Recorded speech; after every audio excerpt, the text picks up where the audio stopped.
What is up, YouTube, and welcome to this Marvel video. So a lot of you were loving my Venom and Fantastic Four trailer video that I put up yesterday. Thank you so much for checking out that video. That means a lot to me, and thank you for the people who joined us afterwards over there on Twitch, which we are very close to getting affiliate on there. So our Twitch is Superheronexus. We also stream on Mixer, Superheronexus Mixer, but once I go an affiliate, we'll be Twitch only there.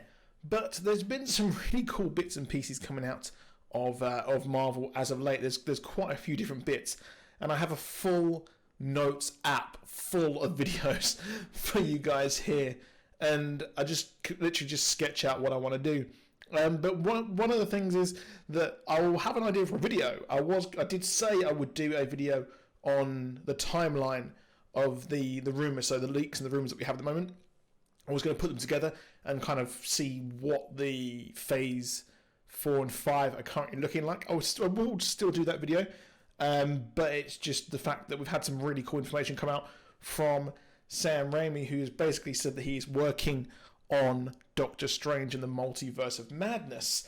You will remember a couple of months ago we actually had the rumor that Sam Raimi is going to be replacing Scott Derrickson over there on the Multiverse of Madness, and at the moment it's looking it explains why they're doing this thing. So if you remember, with Ant-Man 1 we did have Edgar Wright, who was actually going to be doing Ant-Man, the first Ant-Man, which I thought would be great. Seeing Edgar Wright, who has worked on Spaced, he's obviously done the Cornetto trilogy with Shaun of the Dead, Hot Fuss, World's End, which was atrocious. I was very gutted by that.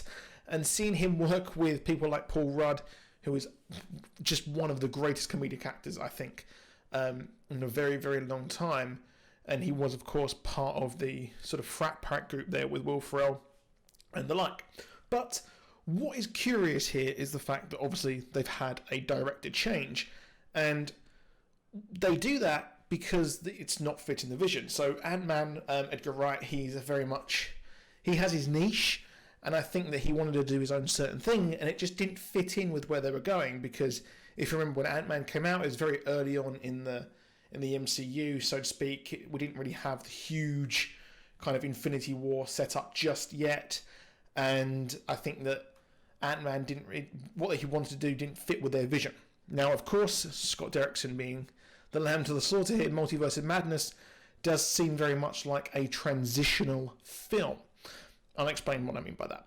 So, Multiverse of Madness does seem like it is a transitional film because we're getting the multiverse. Obviously, it was mentioned in the first Doctor Strange. It's been mentioned since. And having that is big. That is big. So this leads us to get to a point where they can actually introduce things where they haven't before. Of course, with X-Men, where the hell are they? Because obviously Magneto was supposed to be involved with World War II. They were going for years and years and years, and that's what they addressed in the X-Men First Class. They had that backstory. But at the moment, if someone has a school for gifted people in upstate New York, surely the people are going to talk about that.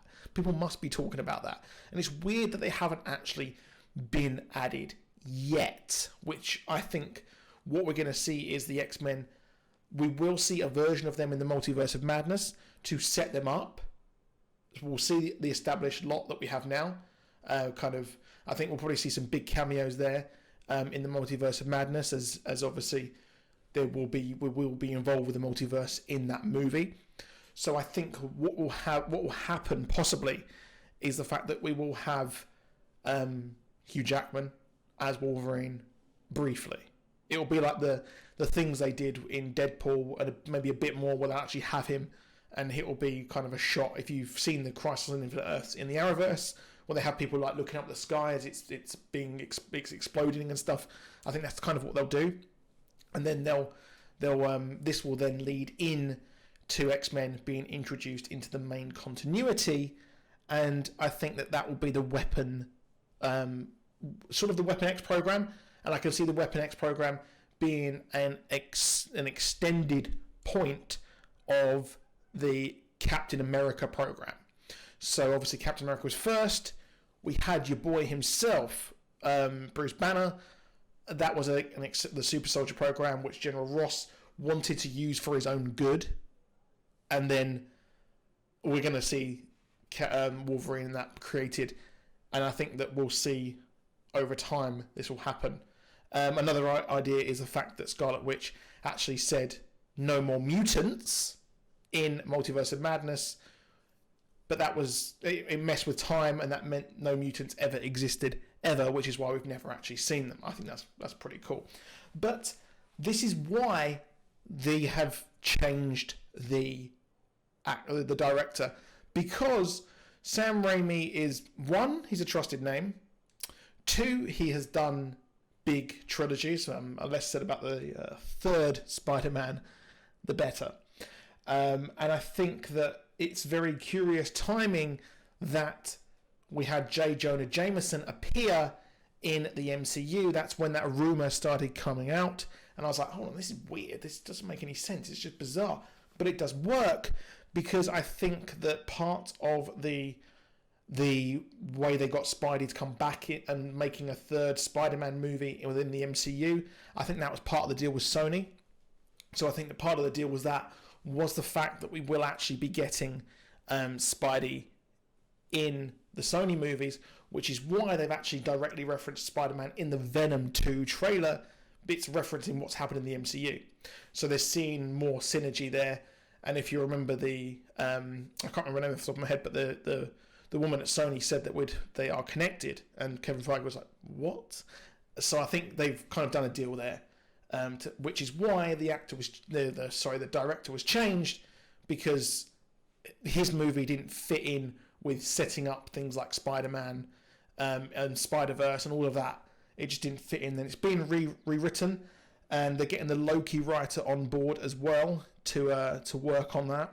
So that fits as well, that synergy with the Loki TV show, and as well Wanda Vision connecting everything, and everything is connecting there. If you remember, the whole phase 1 was everything's connected. So we're seeing more things actually connect here, which I think is really, really cool.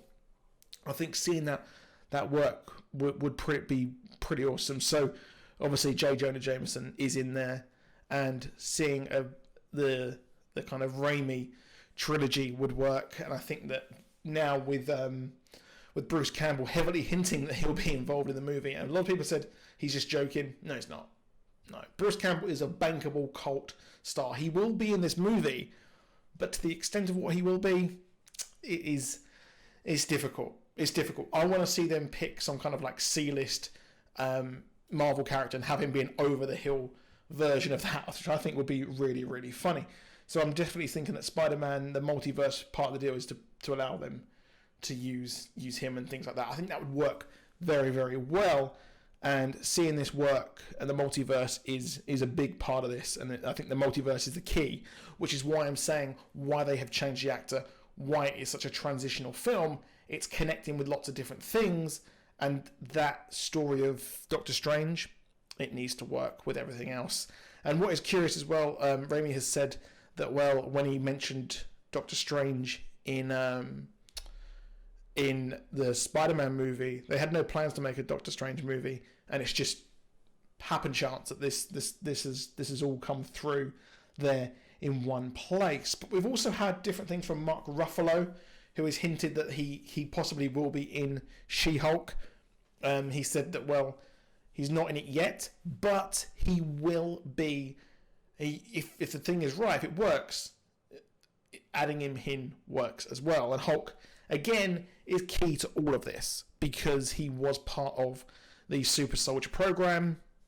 And considering the fact that Hulk, his Jennifer Walters, his cousin, got a blood transfusion, leading her to become a Hulk, so to speak, and the fact that Thaddeus General Ross is in this, well, that also means that is connected to many, many other things, with us seeing the origins possibly of Red Hulk in that.